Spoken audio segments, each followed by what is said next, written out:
Welcome to part 3 of this RWBY rumination analysis, and this is the part that I actually wanted to do the most because in volume 2 there's actually the most to talk about compared to volumes 1 and the trailers.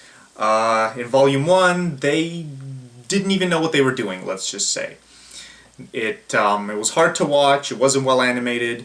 Here, however, there's so much to talk about because not only is it animated amazingly, well, not only is it animated well, but there's a lot of world building that happens, there's a lot of character development that happens, the action sequences are better. It's basically an improvement on Volume 1 in every possible way. If I had to sort of categorize it, Volume 1 feels like a bad student film project, and Volume 2 feels like an actual show. It feels like an actual, basically professional show in its design, in its presentation, even the writing had a step up. The voice acting was a huge improvement. There's pretty much nothing but praise to give it compared to Volume 1. A lot of people, I imagine, you could have watched Volume 1 and just not liked it and not wanted to watch the show, and if that's the case, I would just say you should still just watch Volume 2. Maybe skip Volume 1, watch Volume 2, or in the very least watch Volume 2 and episodes 8 and 16 of Volume 1. Because 8 and 16 pretty much give you the whole plot of Volume 1. In episode 8 they form teams, and in episode 16 the events at the end of the season happen, which lead directly into Volume 2. So, and as I talked about in the other video, you know, that whole thing could have been polished, but in this season, everything, there's just so much to talk about, okay? I could talk about the animation quality and specific details, but anyone who's watched this, any of you, you probably know, yes, it was a huge improvement. There are no more black shadows walking along across the screen. The characters look more lifelike. The way they feel more lifelike. Their movement, their colors, they're not just like pale white. They have some complexion to them. They have like a skin tone, like you have Blake's eyes change color when she's really tired and stuff. You have small subtleties like that. There are more objects in the world. You see people walking down the street. There's tons of things around. There's like cars now and all this stuff that before you would just have like an empty street with black shadows walking along. It just looked terrible, right? There's lots of stuff like that. The voice acting is a lot better. I complained about the voice acting for Volume 1. Voice acting here was basically, it was pretty good, even for Yang, for Weiss, all of the people who weren't so good in Volume 1. Here they were a lot better. The writing was a lot better. They felt more sort of characterized. There was a lot of flavor put into the writing to get across how certain characters feel and react to things. There was a lot of, I don't even know. Okay, here's how I could describe it. It's pretty good, I think, when a writer writes something in such a way that you don't expect it to happen, right? Like if the writing becomes predictable, that's probably not a good idea. That's probably bad, right? If it's unpredictable but still feels like it makes sense, like it's realistic, then that's probably writing that is authentic, that is realistic, that is writing that expresses how real people would talk, because in real life you obviously can't predict what the next person's going to say. So if in writing that's how it feels, like you don't know what the character's going to say, but when they say it, it's like, oh yeah, that is so Weiss saying that thing that she just said, then that's good, right? And that happened a few times within this season. There was actual moments in the writing where I was, it just sort of made me smile because I thought, oh wow, look at that, I didn't expect it, but I liked it because of how much sense it made. There were also times when the writing was cheesy and corny, but, that's that's probably not intentional, but whatever. Miles and Carrie, they're not like the best writers, but that's fine. They definitely did a good job here. I also want to talk, well, I mentioned this before, but you have the referential humor that Rooster Teeth always does. It shows up everywhere. I would actually find it funny for people to just like count how many references, like self-referential stuff that they do within the show. I caught about 3 references as I was watching it. The most hilarious one is when Yang starts using puns because Barbara is known for using puns. And then there's a scene where they fight the Atlas Paladin robot thing. And after it, Weiss tries to make a pun, and Yang says, "Oh, well, that's just a bad pun. No, just no." And Weiss is like, "What, you do it all the time?" And that was just hilarious and very very lighthearted, touchy, Rooster Teeth type stuff. One thing I didn't talk about, actually, I guess I'll start going on this point by point. But one thing I didn't talk about for Volume 1 is the intro sequence. And I could talk about that here, about the intro sequence for Volume 1 and 2, but the intro sequences are pretty much the most anime thing that happens in this show, is the intro sequence. Even the little anime tropes that they do that I talked about like at length, those aren't even that prominent. The intro sequence, however, feels like an anime intro sequence. That's really where they captured the essence of the medium. Just the way, because the way anime intro sequences work, you have this fancy music, it's all rock and it's exciting, and you have all the characters show up one at a time, and you pan from one to the other, and there's some fight sequences happening, and all of that is here. All of it is to a catchy rock theme about the innocence of youth or whatever. It's all very fitting. That's all I have to say about that. It's good insofar as what it's trying to do. Is it my favorite kind of intro sequence? No, but I mean, this isn't... Yeah, I could actually talk a fair bit about how intro sequences ought to be, I think. But I think if you make intro sequences shorter and sweeter, that's better. What anime does, I'm not a big fan of. But I will say that it does get you hyped. I will give it that. It certainly does get you hyped for what's going to happen in the episode, even though the episode itself might not actually be that exciting. Next, there's a lot of small, subtle things they did to just improve the quality of the show on sort of a meta level compared to last season. For one, last season the episodes were like 5 minutes long, and what they did was they had the Emerald Forest Part 1 and then the Emerald Forest Part 2. Whereas what they should have just done is released Part 1 and Part 2 as one video, and you'd have like a 10-minute long video, and that would have been better, because pretty much Part 1 in Volume 1, I didn't even talk about this, but it's a huge flaw. It feels like cut off abruptly when the Part 1 of the episode ends, and the Part 2 section, it takes up immediately where Part 1 left off, but it sort of finishes that part of the story. The point is, if you're doing something episodal, I mean, the way you structure it, it has to be structured properly, right?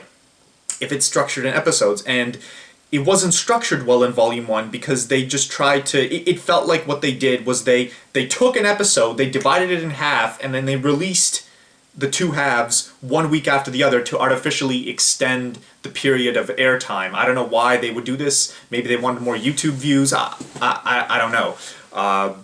Or maybe they thought people would be hyped more this way. Whatever. The point is, it flows a lot better, it feels a lot better, and is much more cinematic, and it has greater showmanship when they do what they did here. Was each episode is like at minimum 12 minutes long, and there's fewer of them. There wasn't 16 episodes, there was only 12. Although even 12 was pushing it.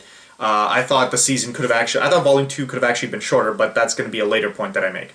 Anyway, that was a really important thing. Another really important thing was the lore episodes that they had, which is something you would never ever see in an anime. The episodes entirely devoted to just releasing lore. It's kind of like what Rooster Teeth does sometimes is they'll have like an episode of Red vs. Blue comes out, and then the next week, instead of releasing the next episode, they release a PSA, or they release some type of little gimmicky episode that doesn't actually, follow the plot, or it doesn't advance the story, it's just fluff, sort of, and they put it there so that the episode that actually continues the story comes in the week after that, right? And that's fine, except in Red vs. Blue, it's really annoying. Here, it actually worked well because that PSA episode is an episode about the lore of the world, so it still adds stuff to the story, even though it doesn't add stuff even though it doesn't have any of the characters or any of the animation. So that stuff's really good. What else? There's a lot to talk about. I could talk about like the world building, the characters, everything. Everything is basically... This is pretty much the quintessential RWBY thing.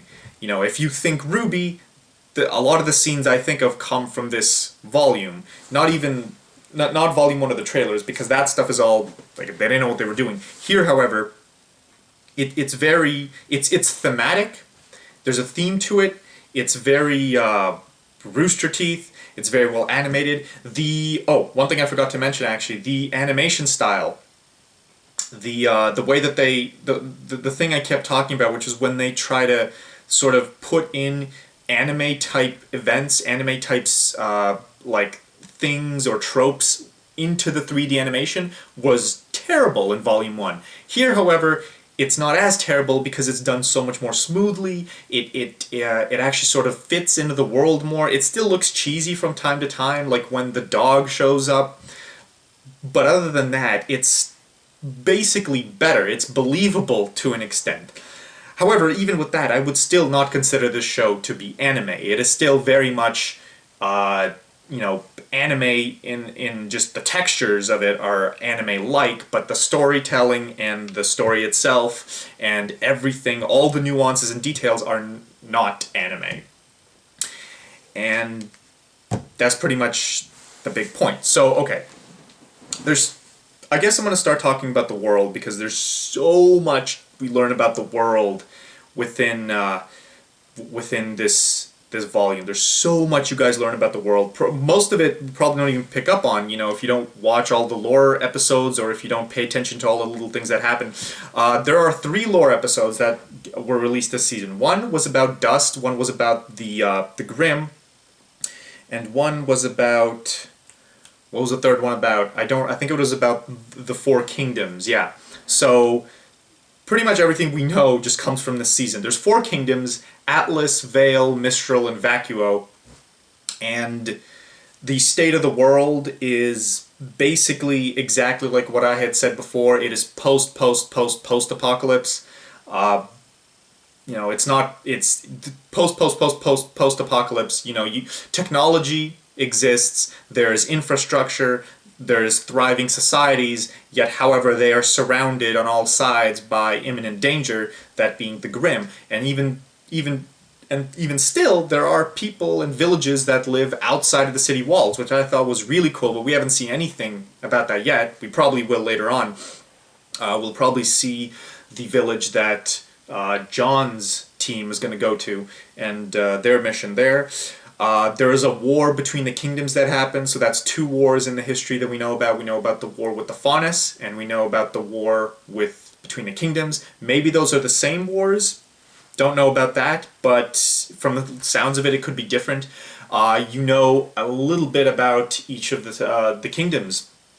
Small subtleties that you pick up on. Atlas seems very technologically advanced. I think... Don't mistake me, I think that Weiss's family operates from Atlas, the Schnee Dust Company. I think that's where they come from. It's either Atlas or Vale. So, the Atlas, they also invented most of the technology that exists in the world all came from Atlas. The robots and the AI and the telecommunications that they have all comes from Atlas. Atlas is basically the technological capital of the world, which, by the way, confirms that this is definitely... technologically, it is definitely in the future compared to our technology. The architecture of the cities and stuff looks Victorian, more or less Victorian, mixed with a little slight medieval edge to it here and there, but the technology is definitely beyond anything that we have, because they have AI. So Atlas is definitely the coolest city. Vale is... I don't even know. I guess Vale is just the standard. Vale is where the story takes place, and all I could say about Vale is that it has that Victorian architectural style to it. Economically, we don't know anything about Vale, which is kind of odd. We don't know anything about Mistral. We do know about Vacuo, the 4th city. We know that there's a small hint. There's small hints that they have about Vacuo.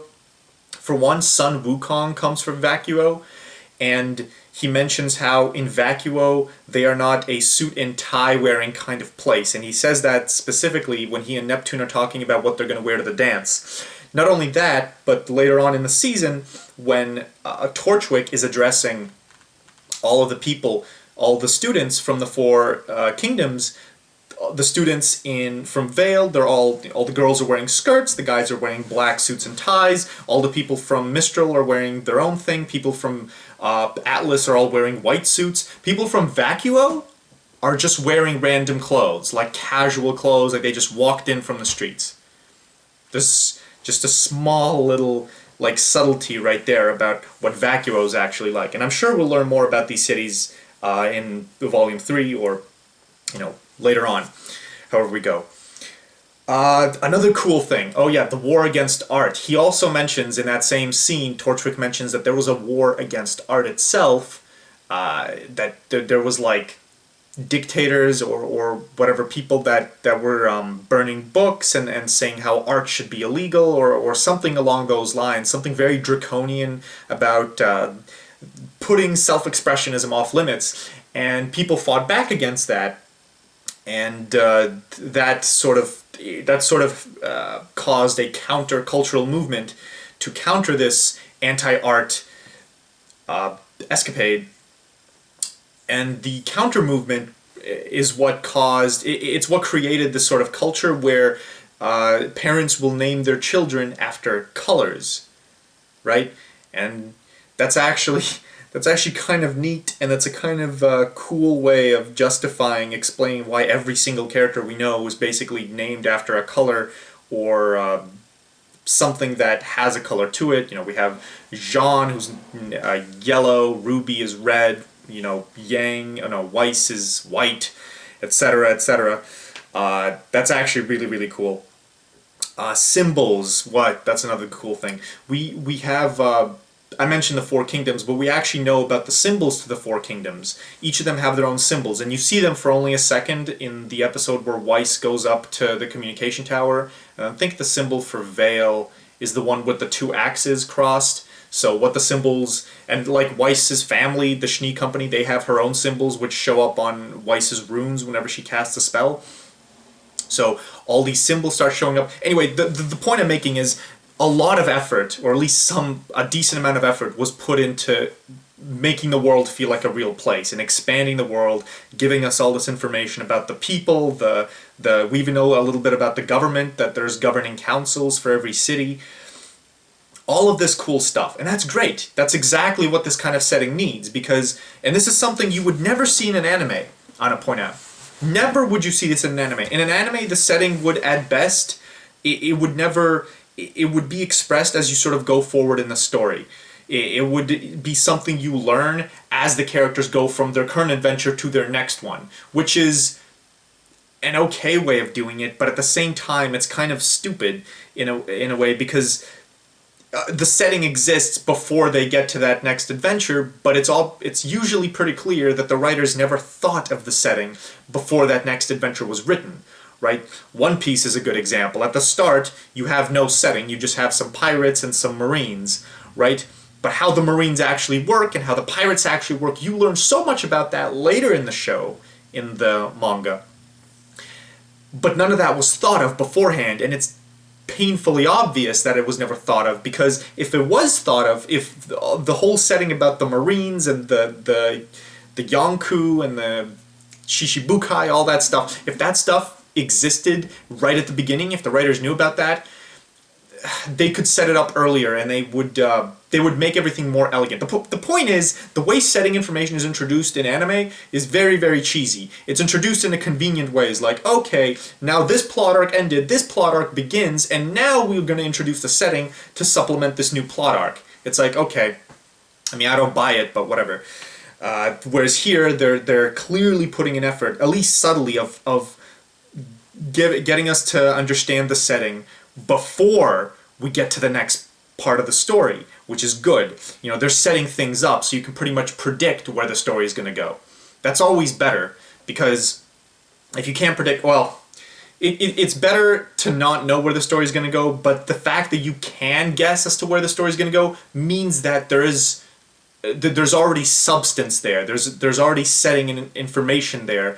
That means the story has enough development that you can begin to guess where it's going to go. If you don't know at all where it's going to go, that means usually that there hasn't been any development at all as to where it's going to go. That's just my thought on the matter. Anyway, the last bit of setting. Okay, the other two things we learn about the setting are about the Grimm and about dust. And what we learn, okay, we don't actually learn that much about dust. We learned that there's 4 types of dust. Dust can be woven into clothing. Dust can be, the dust is used to make glass, and dust is, people can like imbibe it into their own bodies, and people don't know how dust was made, and they don't know where it comes from. Well, okay, it's probably mined, but they don't know, they don't know that much about it. And that just gives me a whole bunch of ideas as to where the plot could go, but that's going to be I'll get to that point later.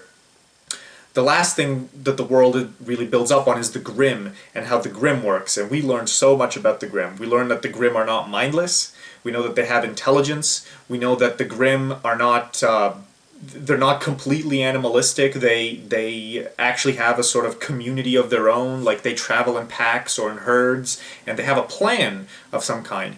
We don't know why the Grimm want to kill people, but we do know that they are trying to kill people and that they are attracted to negative emotions, which is why in a town outside the 4 Kingdoms that is vulnerable to Grimm attacks is probably going to be destroyed because, you know, the negative emotions sort of makes more Grimm coalesce in the area, which is kind of a horrific idea if you think about it, because the only thing that's keeping the 4 Kingdoms alive is the fact that they have walls and they have a lot of infrastructure and people, but this is post-apocalypse. Before it got to that point, how do you imagine they were surviving, right? I imagine it would have been very, very difficult, you know, before the 4 Kingdoms were big kingdoms, for them to survive if, you know, the Grimm were everywhere, they had no weapons, no technology, nothing, and if they even felt sad or upset or disheartened, low morale, that would make more Grimm show up. So the fact that 4 Kingdoms even survived is probably complete luck. Although there could be some other reason that there's 4 Kingdoms. We might find out about that later. One thing I want to mention, this show, just as a small sort of flavor aside thing, the show likes to use the number 4 a lot. There's a lot of teams, each team has 4 people, there's 4 kingdoms, each of the 4 kingdoms has its own sort of theme to it, and it's probably possible that each of the 4 kingdoms are themed after the four girls. Vale is going to be Ruby, if I had to guess. Atlas would be Weiss, Vacuo would be Blake, and Mistral would be Yang. Just small little nice sort of symmetry there that I mentioned. So that's the world building section. Anyway, I really have to praise the writers on this because it is a decent amount of world building. It's not Lord of the Rings, but it's still okay. It's still more than what I actually expected at the start, at least after seeing Volume 1, and it's definitely more than what anything you'd expect in an anime, in both the way it's done and the amount by which it's done. Let's talk about the characters. There's a lot you could say about the characters. Honestly, some of the character exposition you get, especially near the end, is basically forced and not subtle at all, but it's still very fitting and still makes a whole lot of sense. You could talk a lot about Yang. You actually learn a lot about her. You learn a lot about the things she cares about, how she wants to find her mother, how she's very driven, and how she's basically a hedonist. Her entire philosophy on life, she's not principled is the thing I want to say. She's not really a person with any sort of depth of character, and I'll sort of talk a little bit about that in a second. She's just interested in sort of having fun, having adventures, fooling around, and I want to point out how if this show were more mature, if it wasn't completely sort of like funny teen show anime, if it actually had mature themes like sexuality, then Yang would probably be the biggest slut in the kingdoms, from the way it sounds. because she has everything going for her to just be that kind of person. She's incredibly attractive, and she could get any guy she wants, which is why that whole dance scene was ridiculous that she didn't have a date. I thought that was retarded. Like, Yang not having a date, she should have had like 4 dates. And just based on her whole like approach to things, she just seems like the type of person that would just want to have fun. And what does someone who just wants to have fun do but hedonistic things like drugs and sex and all that stuff? And that's definitely what Yang would be doing. It's strange how she hasn't slept with all the guys in Beacon Academy already. I'm not saying that's a bad thing. I'm not saying that that's immoral or anything. Although, to be honest, Yang probably isn't the type of person I would like in real life. However, I am pointing out that in terms of realism, this is the kind of person she would be, to be honest. You know, she just likes to have fun. She's not a bad person. You know, she cares about her sister, she cares about her mother, she has her things she cares about. But above all, she is pretty much interested in just the hedonistic fun thing. Because she's young, she's beautiful, what else should she do, right? That type of thing might go away once you become older, but at her age, whatever. And speaking of Yang, I just want to point out how I like how they complement the characters with their fighting style, and they show how each of the characters' fighting style basically has a counter. Their fighting styles are not sort of invincible, and the only way that the girls can successfully defeat every enemy is if they fight together, because together as a team they have everything that a good team needs. They have a tank, Yang, they have a support, they have DPS, and they have basic general utility in the form of Blake, right? Yang is the tank, and as a tank she's basically invincible. Fighting huge enemies, she's pretty much the one you want to go to, especially since the more damage she takes, the stronger she gets, which is her semblance, which is ridiculously overpowered when they were fighting the Paladin. But on top of that, she's vulnerable. And you know this because at the end of the season, she has her fight with Neapolitan, and Neo just schools her completely. Neo completely beats the shit out of her. And she doesn't even break a sweat. She's like laughing the entire time. It's easy for her to just beat Yang. Like it's nothing. And look at Neo. Neo's this like small little girl. She's like half of Yang's size, and Yang can do nothing to her. She can't even touch her. It's wonderful to see that type of juxtaposition, to see how... Because I just like... For me especially, I like the idea that every fighting style has its own counter-fighting style, that there's always a counter to the thing. You know, I play Dota, for frick's sake. That game is all about sort of tactics and strategy, and this is basically tactics and strategy exemplified, which is actually why I still like this show, despite the fact that it's a cheesy, like, fanboy anime comedy about girls that fight things. But it actually has strategy to it. It has this tactic to it, right? Yang is a powerful tank, but she can't do anything to Neo. Why? Because Neo's whole strategy of fighting is to reflect and dodge and to, like, use her opponent's momentum against the opponent. It's like judo, basically. It's sort of like judo. You know, you never see her attack Yang directly, more or less. I mean, she kicks her a few times, but for most of the time what she's doing is she's dodging, she's using her umbrella to redirect Yang's blows, she's moving really fast so that Yang can't hit her, and then she's deflecting Yang's attacks, like, to the side or back at her, and she's just manipulating Yang. She's dancing around her, and it's wonderful to see. You get the same thing with Weiss and Blake and the way that they fight.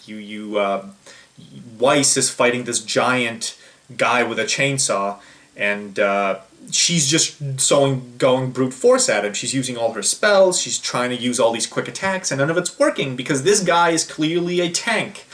She's not going to kill him, not with her light little bit of spellcraft here and there. And what does he do at the end? He just grabs her and pounds her into the ground like she's nothing, like she's just a piece, right? And he can do that because she's a squishy Crystal Maiden support, and he's a massive giant guy with a chainsaw. She can't do anything to him. Alright, and then you have Blake, who fights Roma, and they're basically one-on-one. And Weiss's support role is once again emphasized because Blake could only beat Roman once she had the special magic bullets that Weiss gives her.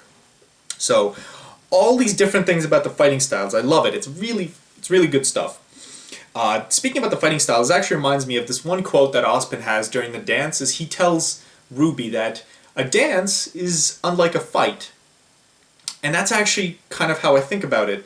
I'm going to go on a slight segue here, but after watching one of Molyneux's videos, he was saying how anytime there's violence in a story, it's the reason it's interesting is because people have the violent instinct inside themselves. And I didn't like that, hearing that, because that sort of suggests that we're primitive animals, and we always will be, in a sense. And I agree that we always will be, but what he's missing in that analysis is that there is an intrinsic beauty to a fight between two people. The same way there's an intrinsic beauty to a dance, only the difference is fight is more about tactics, dance is more just about movement. In fights, the idea of tactics is very important. You know, it's like a game, it's like a strategy, it has its own appeal to it that is completely just an aesthetic appeal that is separate from this violent, horrible instinct that all human beings have. And this show exemplifies that more than anything. Red vs. Blue does it as well. And that's actually, that's more or less, that is probably the biggest reason that I love Rooster Teeth, is that this is the kind of stuff that they're really good at. They're good at animating fights and giving us an idea of what tactics are like in a fight. It's subtly. Very subtly. Anyway, let's talk about RWBY herself then. RWBY is the only one who didn't want to dance during the dance episode. She's the only one who nobody asked her out, maybe because she's too young and that's weird, but nobody asked her to the dance, and she didn't even want to dance. She's the awkward girl with the really sort of boyish haircut with the hair to the side like this. And she's awkward, and she just wants to fight monsters and have her little fantasy.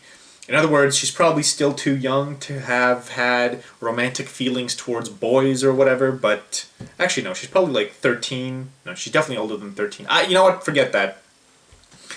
But it's just interesting the way that you can compare the four characters and the way that they were at the dance. The only one who's at the dance made no sense was Yang, who had no date when she should have had a date.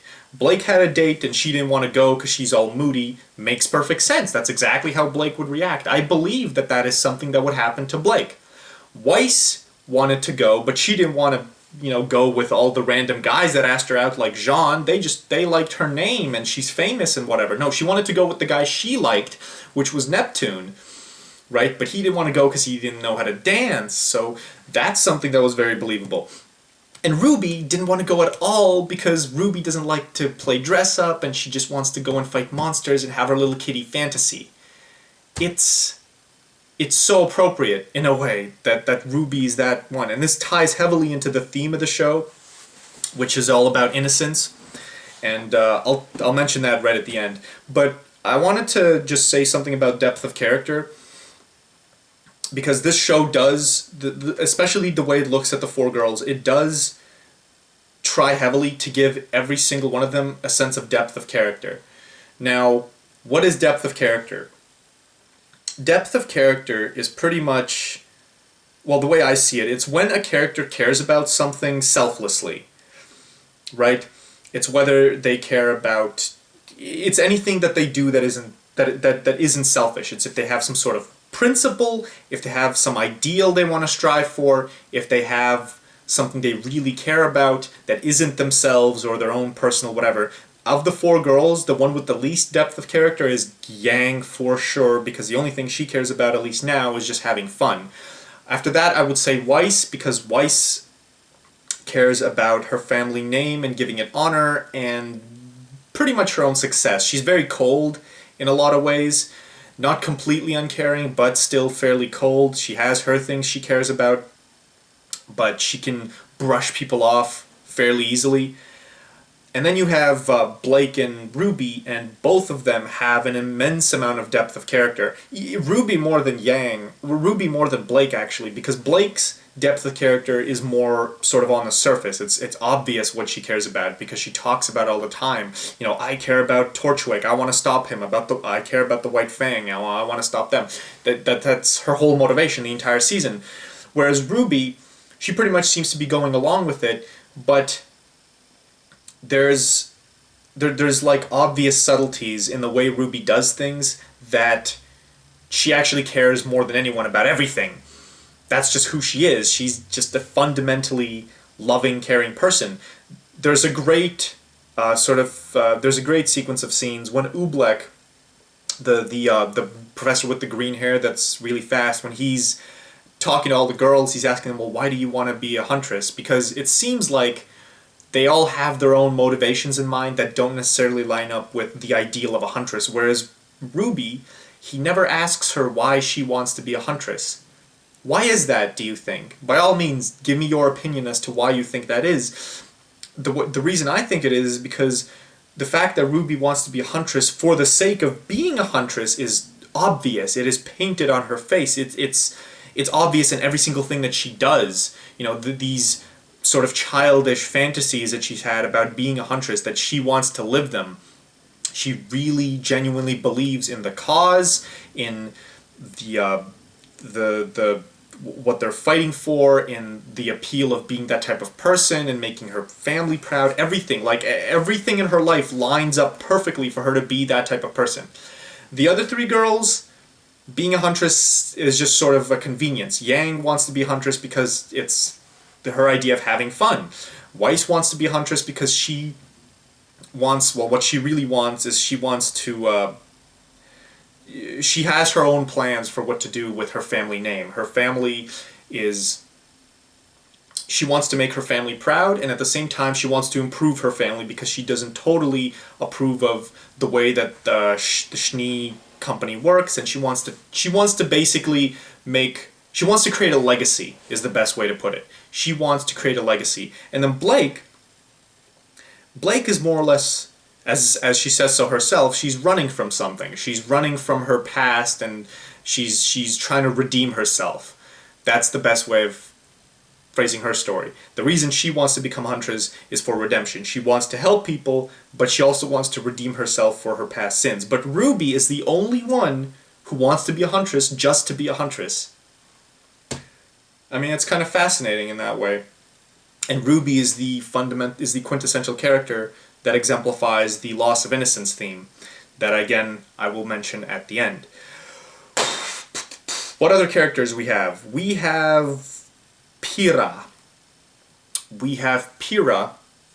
Who I've talked about a little, and Pyrrha is pretty much the perfect human being. She has everything going for her.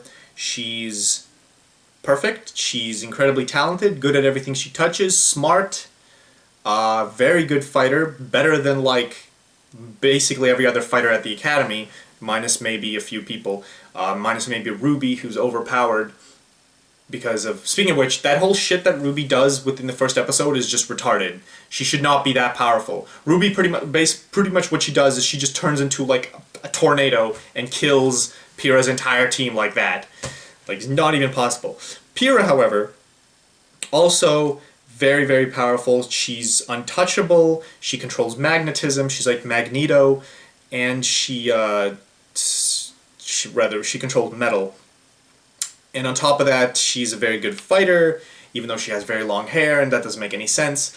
And her issue, as you find out in this show, in this volume, is that she's upset that she is disconnected from the people that put her on a pedestal. Everybody likes her, everybody loves her, everybody wants to be her or be with her, but they don't actually know what she's like, or why she's doing these things, or they don't, in other words, what they're looking at is the superficial side of Pyrrha. You know, just the stuff that's obvious, the success, the skill, the talent, all that stuff. That stuff is superficial. But who she is at her core, what she cares about, the kind of person she is, whether she's a good or bad person, they don't know anything about that, and it doesn't matter to them. Because she's Pyrrha, because she's on a pedestal, because she's beautiful and amazing at everything, and they love her because of that, and she just sees through it because she's not superficial, and she's like, well, you know, I don't feel connected to you people at all. All you guys are seeing is what's on the surface, not what's underneath. And her whole arc with John makes a lot of sense by virtue of that. And Pyrrha's thing also ties into the theme, and I'm going to talk about that at the end. And John's arc is pretty much the same as it was in Volume 1. He's still just becoming stronger, and where that goes, as we'll see, as he finally finds his strength and courage. But him and Pyrrha are pretty much a match made in heaven, and god damn it, I wish that would happen to me. But they're both not superficial. They are both capable in their own ways. They both care about the right thing, and especially they both care about they both care about that whole thing I mentioned before, depth of character. They both care about looking what's beyond the superficial, what's just on the surface, and trying to get at what's underneath there, and what kind of person are you, and what do you care about. Although John himself actually made a mistake this season, because he was pining after Weiss whilst not actually knowing anything about Weiss. It was the same type of superficial thinking that Pyrrha was upset by, right? Because people kept liking her because they just knew that she was cool, awesome, perfect Pyrrha. But that's the same reason John liked Weiss, because Weiss is rich, she's popular, she can sing, etc. This stuff is superficial. He knew nothing about Weiss and her family and what she's actually trying to accomplish with her life. None of that. And when he realizes this is when, well, Pyrrha makes him realize this in their conversation during the dance, and it's at that point that he realizes that he should probably pursue Pyrrha instead, because she's the one who has depth of character, and he should be after that sort of depth of character thing. And he even tells Neptune to sort of go after the depth of character thing. He's like, stop trying to be cool, just be yourself. It's corny, and people don't do that in real life. I feel like people in real life underestimate depth of character completely, but Neptune does the very thing that John recommends, and he tries talking to Weiss as a person, and again, that whole veneer and the being cool and that whole fake superficial shit, he just throws that aside and talks to Weiss as a person because of depth of character. And turns out she has some depth of character as well, but that's besides the point. The point is, I think the reason John goes after Pyrrha instead of Weiss is because he realizes he doesn't actually know anything about Weiss. He wasn't pursuing Weiss because, you know, he thought Weiss was because he knew anything, because Weiss had depth of character. You know, he wasn't in love with Weiss. He was just attracted to the idea of Weiss, of someone who is popular and sings and has all the perks that Weiss has. But it was Pyrrha that made him understand, you know, depth of character is something that's important, and he's like, oh, well, Pyrrha has it, so I should pursue her. Anyway, that was a great, great little story arc that I want to mention. And the next character that I actually probably, my next to favorite character in this show would be Oobleck, the green-haired professor that interrogates the girls. The reason I liked him is because he is, at least at the beginning, he is everything that every other character in this setting isn't, which is a good fighter, right? Basically, every character in this setting has to be good at combat in some way. That's the nature of this setting. That's just the nature of how Rooster Teeth does their stuff. Combat is an essential part of the world. That's how fighting mangas do their stuff. Oobleck doesn't seem like the fighting type, at least not at the beginning.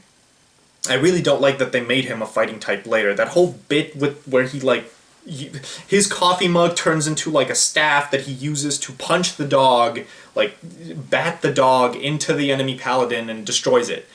It was so stupid, it is beyond anime levels of stupid, that whole thing. I just want to say, it was so retarded, I can't even put into words how retarded that was. But, and I honestly wish that they just left Oobleck pretty much as just the intellectual, right? As just the guy who wanted to help people, to make things right by studying, by being a researcher, by helping them, by sort of using his mind to help people rather than his body, rather than using combat. He would help people by publishing papers, teaching them about the Grimm, helping society grow. I liked that. I liked that it was so different from what everybody else. This whole show made it seem like being a hunter was the best thing you could be, and then you have this guy who is a completely atypical hunter, right? Or huntsman, rather. He barely goes out in the field. He doesn't really do much fighting, and even whilst in the field, he barely did any fighting. Most of what he does is research. Most of what he does is he looks at the world, tries to understand it, and then tries to help other people by using his mind, basically. And I liked how much characterization he got. He was pretty much the most interesting protagonist in this show, at least this volume, as well as how he was used to provide information on the other characters. That whole characterization bit was really nice. Those are pretty much the big characters of this show. The other characters are... So there's a lot of small characters. We have Neptune and Sun, and we have Team Coffee, and we have General Ironwood, and Glinda Goodwitch, and etc. Hold on. And they're nice. And they're... there's not much to say about them at this point, honestly. We don't know much about them. We will learn more about them later. They're just there for flavor at this point, and I would say I like how much flavor we have. I like how Sun says he's from Vacuo and how it's not a suit and tie wearing kind of place. I like how Neptune is this, he's basically like the rich kid type of person. He knows how to dress, he knows how to be, how to act, how to be this sort of awesome professional, not even professional, but just, he knows how to be a baller. In other words, he knows how to be cool, he knows how to get girls to like him. We have, like, Glinda and Ozpin, and they have their own, like, trust thing going on, which it's not even that important, I think. Then we have Cinder and her team. We have Cinder, and I forget what the girl's name is, Emerald, I think, and the guy's name is Mercury. And why he's named Mercury, I don't know. But those guys are really cool, and we still don't know very much about them or why they're doing anything. But what we do know... Well, okay, what I really liked was that whole scene where Mercury fights Pyrrha. Because, again, it's the type of, like, subverting your expectations. You expect this epic fight to happen, but what actually ends up happening is he just fights her for 2 seconds to try and figure out her fighting style, and when he does, he's like, okay, I forfeit, right? Because he's not interested in defeating her on the battlefield. None of them are. Their plan, whatever their plan is a very long-term plan, and it's all about manipulation rather than outright combat, and I really, really like that. I also like the fact that Mercury and Emerald also have their own fighting styles. Mercury fights only with his feet, and Emerald is probably supposed to fight only with her arms and her weapons. And that's just another cool addition. It's like Yang, who only fights with her arms as well, by throwing punches. You know, you have Mercury, who has the exact same contraption, only it's on his legs, and he uses it to, like, kick punch, or, not kick, he uses it to, like, kick shoot. Anyway. So that whole bit was very cool. And this ties into the plot, honestly, is the plot and where the plot is going. That's pretty much all I have to say about the characters, to be honest. The big characters are characterized well, they're characterized properly, they're interesting enough that you actually want to see what happens to them later on. So that stuff's all very decent, and the villains haven't really been characterized that much, but it is building somewhere, so that's really cool. And then we have the plot, and in Season 1, in Volume 1, there was basically no plot, right? The plot was they form teams and then they fight Torchwick once. That was the plot of Volume 1. In Volume 2, there's still not that much plot, but there's a lot more than that. There are a lot of characters involved. You know that there's this whole political thing going on. Ironwood is here with his army for some reason. You don't know what that about. I mean, they say that it's a time of peace, but somehow there's war brewing. Whatever Cinder, Torchwick, and the White Fang are planning is going to be huge. We don't know what it is, or why they're doing the things they do, or why they want to, like, blow up, why they want to have Grimm, like, come into the city. We don't know any of that, why they're doing that, but it's building somewhere. It's very obvious that within the writing that they're trying to build. It's building up. It's having this, like, crescendo event. And real big plot events are probably going to start happening very soon, either within the next volume or within the volume after that. Probably within the next volume, given how things are happening, given that so many, like, cliffhangers happened at the end. We had the woman that saved Yang, which was probably Yang's mother, show up. We have Torchwick and Torchwick finally being captured, and all of this stuff. It's like it's the ante's being built up. We're building towards the climax. That's where it's heading towards. At least the climax of the plot arc. At least this beginning plot arc. And I wanted to leave this whole section where what I would do is talk about where I think the plot would go, because until stuff actually happens, that's pretty much all we can do here, right? So, I have pretty much no doubt that the woman who saves Yang is Yang's mother. Yang's unnamed mother, who we don't know about. RWBY's mother is dead. Yang's mother, we don't know what happened to her. This is probably Yang's mother. A note about her, though, is she's wearing that Grimm skull on her face, the same way the White Fang do. Why is that? Is she part of the White Fang? Because if she is, then, well, that's just a big plot twist, isn't it? It might turn out that the White Fang aren't actually the bad guys here, even though that a lot of them get killed in this show. What else do we have? We also have the Grimm, and this could go a whole number of ways. We've found out about Grimm intelligence, which honestly opens up the plot for a whole bunch of different opportunities. The Grimm could be... we don't know how intelligent they could be. We know that they're intelligent, right? So, in terms of storytelling, what the writers could do is easily make the Grimm incredibly intelligent and have some... basically have final villains of the show be... some incredibly powerful Grimm or Grimm creatures, or even conscious Grimm that can communicate with people. And that all thing can go into why the Grimm are doing what they're doing, why they're trying to kill people. There's a whole lot of unanswered question that there's all this, like, storytelling potential. Another place where there's story potential is the dust. There's 4 kinds of dust. Now, I think we're going to find out what the 4 kinds of dust are, and we're also going to find out as to what you can actually do with the dust.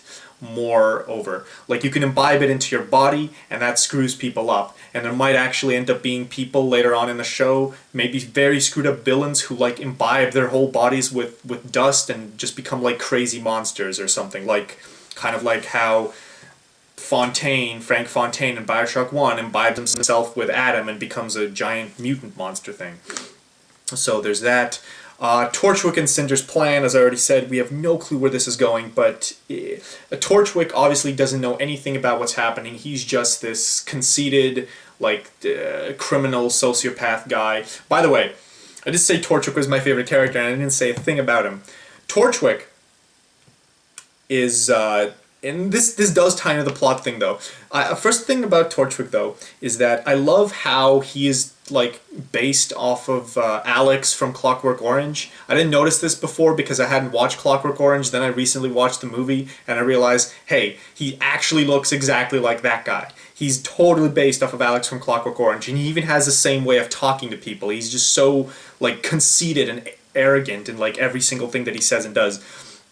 But what I think is be cool is what Torchwick's motivation is, because the amount of risks that he's taken and the amount of, like, things he's put together. I mean, basically everything that has happened so far, all the fights, like, he's stolen all this military merchandise, all of that was organized and planned and carried out by Torchwick.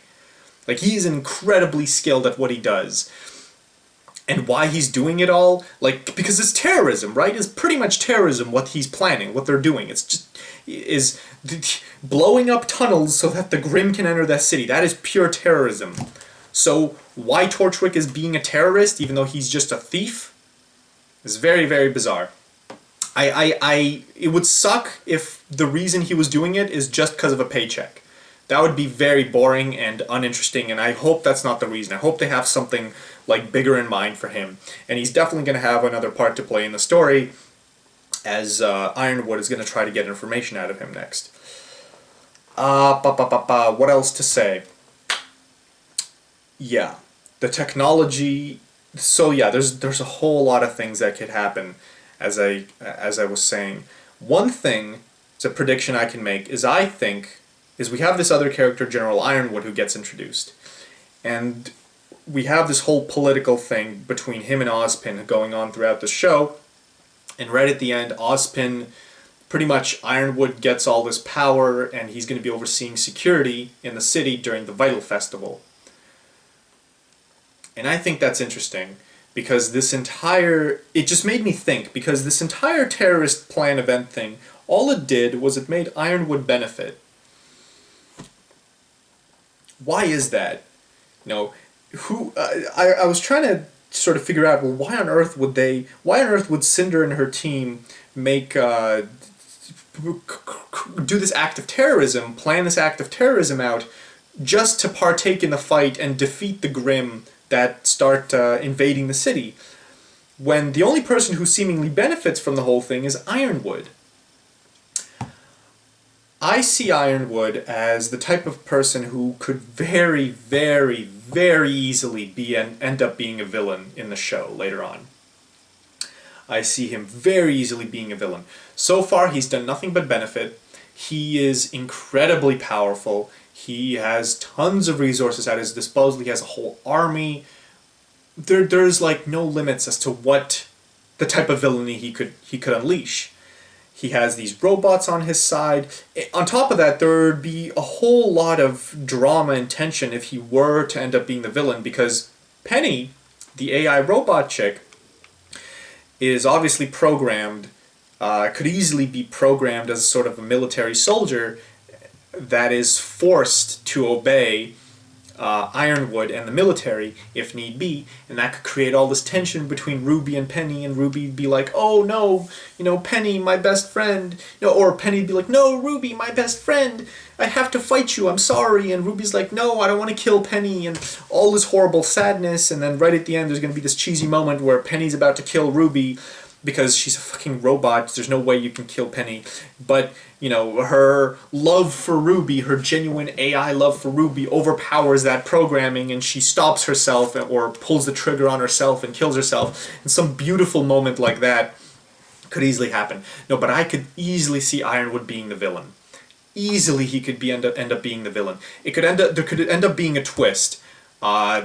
There's people that seem like the villains now could stop being the villains, and Ironwood could become the villain, or Ironwood's just going to end up being a boring good guy, and I don't see it being that way. Either Ironwood is going to end up being the villain, I see, or it'll turn out that Ironwood might actually end up being the one who's working with Cinder and the White Fang and all that. However, in that case, he still isn't the villain. Their cause, the thing that they're working towards, is actually noble, because what they're doing is they're trying to stop the Grimm, or they're fighting against some greater foe than whatever's in play now. The point is, there are so many ways that the plot could go, but I easily see this Ironwood guy ending up as the villain at the end, at least later on in the show. And that brings us pretty much to the end. And right at the end, so, okay, the one issue with this season, other than random corniness, is just the pacing and the way the story is presented. Because the first 8 episodes are pretty well done. There's character building, there's confrontations with Torchwick, they have their whole dance thing happening with a twist at the end, and you don't know where it's going to go. Then after the dance ends, it's like the episode right after Dance Dance Infiltration, where they go on that field trip, feels like the first episode of a show. it feels like the episode 1 of a new season, and that whole section felt like an extra season. And honestly, I didn't like the fact that it was the last 4 episodes didn't totally fit with the first 8 episodes. They felt added on, tacked on rather. You know, you had the episode where they pretty much they go into the ruins and they uncover Torchwick's plot, and then they stop Torchwick. And then they have that last episode, which was complete garbage, and like the last episode of Volume 1, it opened up the plot again, a whole bunch of twists happened, but it was ultimately very pointless. You know, you have the whole build-up of it, which is like, oh, look, the animals, the Grimm are going to attack the city, it's a huge problem, and I thought that was going to be the twist, and that was going to be the ending. But no, they had another episode where pretty much every single character in the show shows up, fights the Grimm, easily defeats them, and that's the end. It's like, why? Why have that? That whole fight sequence was trash. I honestly have to say it was complete trash. Everything in the show up till then, up till episode 12, was good. That last episode looked like trash. Like, it did not look good. The animation did not look good. The fight sequences did not look good. And it was all just so corny and disgusting. Like, first of all, the Grimm would be much more intimidating as enemies if every single character couldn't kill dozens of them on his own without any help. Even John can kill a giant bear at this point. Without even looking. He was holding his eyes closed when he was doing it. And then, you have RWBY and John's team, and they show up and they kill all the Grimm, and you see that there's no Grimm on the screen, and then a new character shows up, like Cinder's team, and suddenly there's Grimm everywhere again, and they're fighting the Grimm, and it's and then Team Coffee shows up in the middle of the square, and they're fighting the Grimm, and the Grimm are suddenly everywhere after being nowhere, and it's just it looks bad.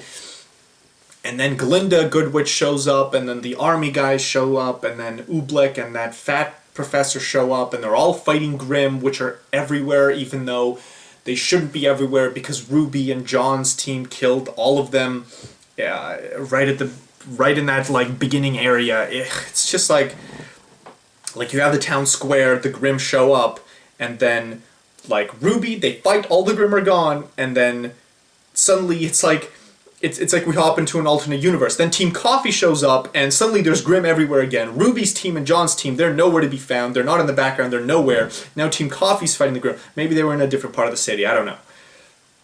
But it just felt tacked on. It felt like they wanted this epic finale where there's a huge fight sequence, and every main character has to have insane combat skills, and they all fight. Everyone fights with everyone. And that's what pretty much ended up happening, but it just didn't work. It just didn't work. It was not authentic or believable at all. So even though I praise RWBY for how they do fight sequences, so I praise Rooster Teeth for how they do fight sequences most of the time, this was not a good example of how to do fight sequences, I'd say.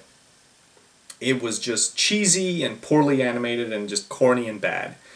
And they had to have all the professors there fight. Whatever. I'm not going to rant about it anymore. I think it could have been better. Team Coffee didn't need to show up there at all. It would have been a lot more exciting if you introduced them during the tournament that's probably going to happen in Volume 3. That would have been way more exciting.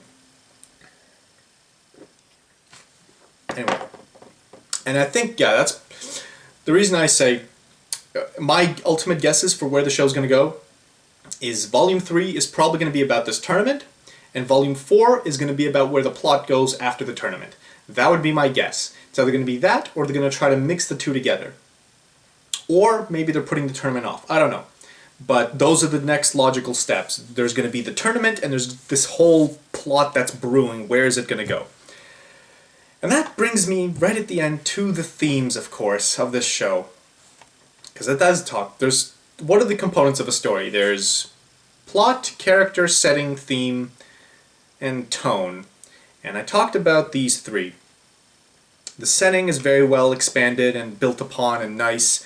The characters are a lot more interesting, and we learn more about them, and they're more authentic and believable now.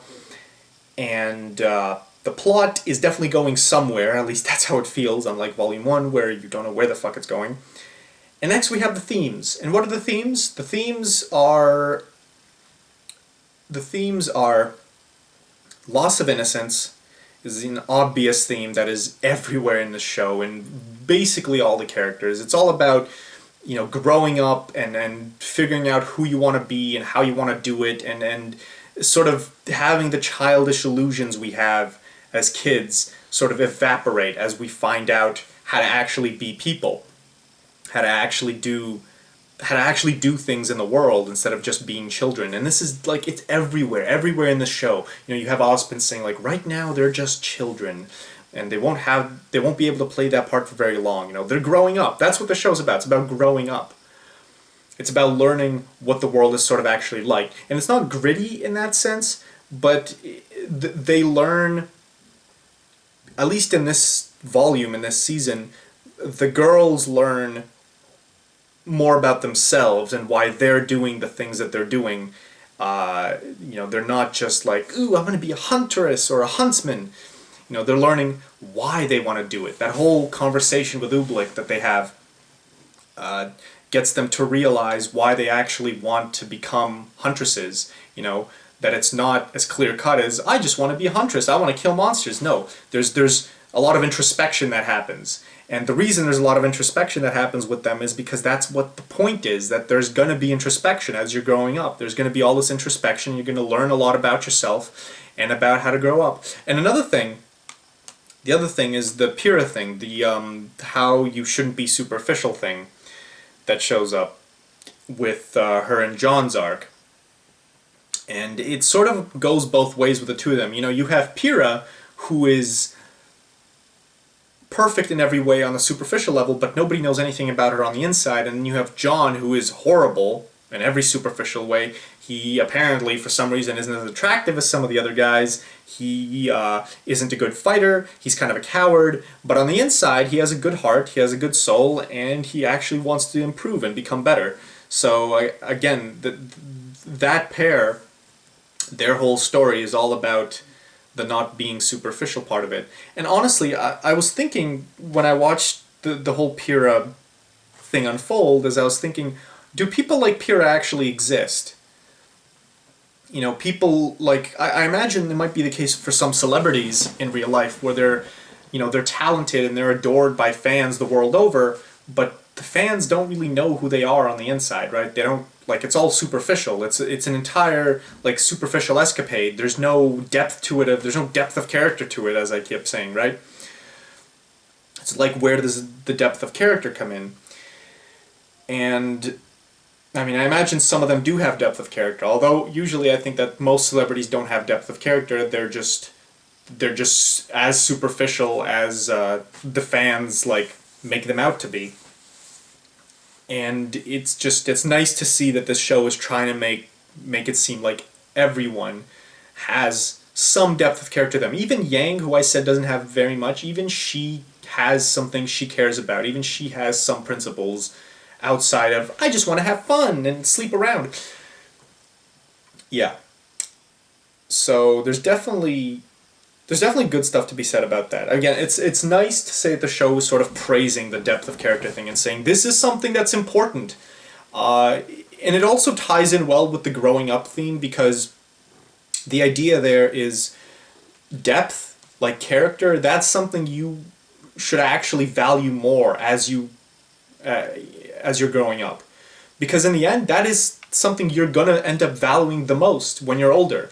Depth of character, not like young superficial things, not like little dances and traveling around the world and superficial things. You're going to end up valuing the deep things, the depth of character thing, right? Because that's the only thing that's going to be left as you're older. So I think the point that the show was making is, as you grow up, the illusions of childhood and the easy life and the superficial just nice nonsense of everyday life sort of goes away, and you start to figure out more who you really are as a person and what kinds of people you actually like, what you should actually do. It just, everything sort of becomes more honest and less like the facade goes away. That's what superficial means. It means that there's a facade, and the facade goes away. and it becomes all about having a deep, genuine interaction. And I really like that the show is trying to say, hey, this is a good thing. The superficial things should go away, and I like that. It's not saying it in the most, like, elegant way, as maybe some other stories are, but it's definitely saying it in a decent way. And that's what I think the show's about, at least at this point. And that's pretty much all I have to say about RWBY Volume 2. And honestly, let me know if you like this review, and if stuff like this, if I did the show justice, more or less, is sort of what I want to know. If this type of analysis is something that is worthy of your time, or worthy of the internet. And I guess I'll see you guys Volume 3 when that comes out, and I'll have some more stuff to talk about. Anyway, that's it for now. Cheers and goodbye.